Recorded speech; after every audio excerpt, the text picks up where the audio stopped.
Good evening, everyone. This is the part 4 video of a pictorial biography of Sakyamuni Buddha. So the story continues like this. Everything was ready. Prince Siddhartha, in a splendid carriage, came out of the palace and toured around the city. Everywhere he saw crowds of people with smiling faces enthusiastically welcoming him. On seeing the prince, some people shouted, "Long live the prince!" while others approached his carriage and spread flowers on the road.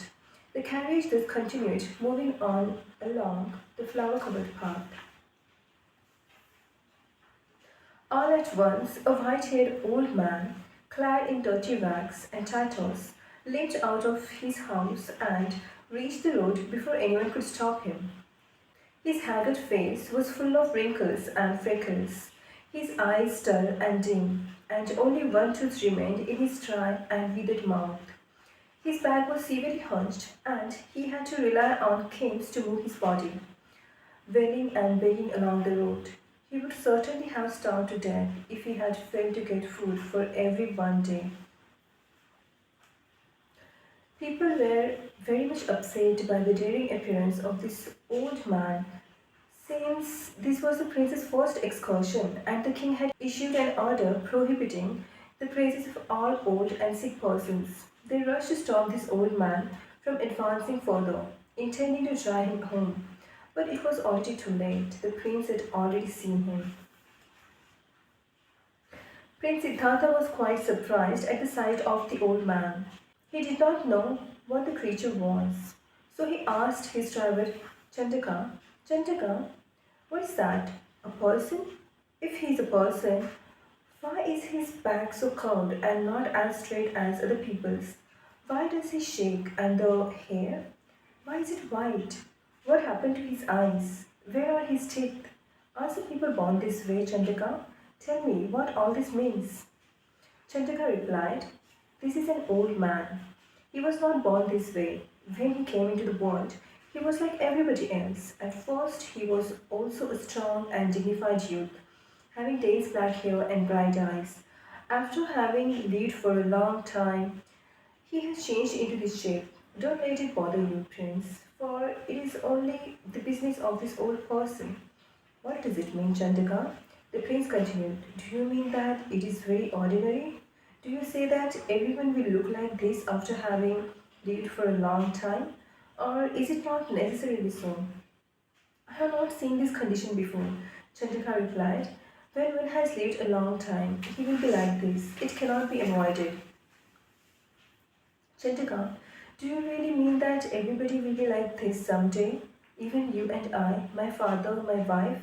Is it possible that all of us will someday have no teeth, have white hair, and be hunchbacked, moving around with canes and shaking like this old man? Indeed so, answered Chandrika. When one lives long enough, he will be like this man, for no one can avoid getting old. Prince Siddhartha immediately told Chandrika to drive him back to the palace, for he was no longer in the mood to continue his journey around the city. He only wanted to be alone so that he could contemplate deeply the dreadful problem that he had just encountered. Soon he became aware that, although he was the prince, the successor to the throne, he and the people dear to himself would nevertheless lose everything someday in the future. All his joys and pleasures would turn into nothing, for there would be no way to avoid getting old, and in this matter, no one is an exception, whatever his condition, rich, poor, powerful, or rude. That night, Prince Siddhartha could not sleep. He was very disturbed when he thought that someday he and his wife would become like that old man he had seen during the day. He then began to have grave doubts, thinking, has there ever been anyone in the world who has tried to find a way to avoid or transcend the cruel process of aging? If I, putting aside everything else, concentrate solely on this problem, can I not find a way to benefit myself and all other people?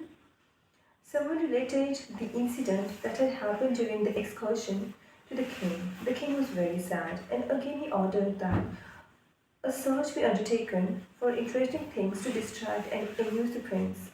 But as had happened before, All was in vain.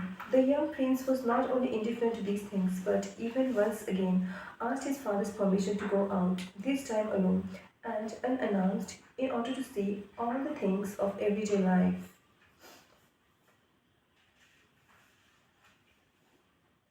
Naturally, the king did not want to give his permission, for he was still more afraid that this time the prince would see many ordinary people who have to sweat and toil all their days, not sons of kings and rich men. And he also feared that what the old sage had predicted might indeed come true, but love and compassion for his son finally forced him to permit the prince to go as he had requested. But he still hoped that those unpleasant things might not be seen by the prince. Enough for today. Good night.